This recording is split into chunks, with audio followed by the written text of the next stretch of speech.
got this as a Christmas gift for my husband to keep in our car so that if we needed a jump, we don't have to wait on a second vehicle. So the case is very nice. It's heavy duty. It does have a handle.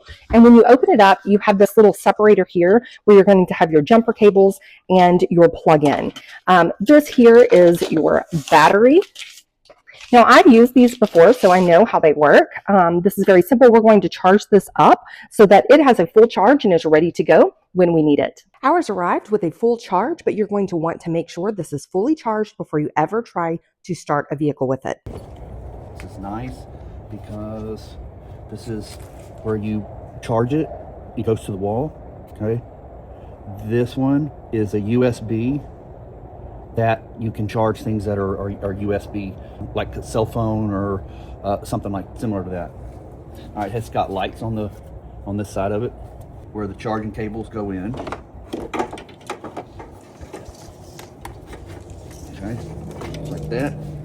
And of course, you hook up your battery dead, and whatever you hook up your red to red, black to your black.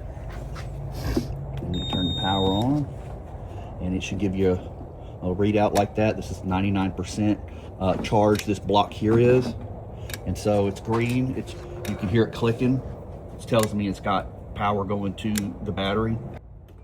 And it started like a champ. Once you get your vehicle started, you simply remove the cables, unplug the unit from the charging block, and you're ready to go for the next time.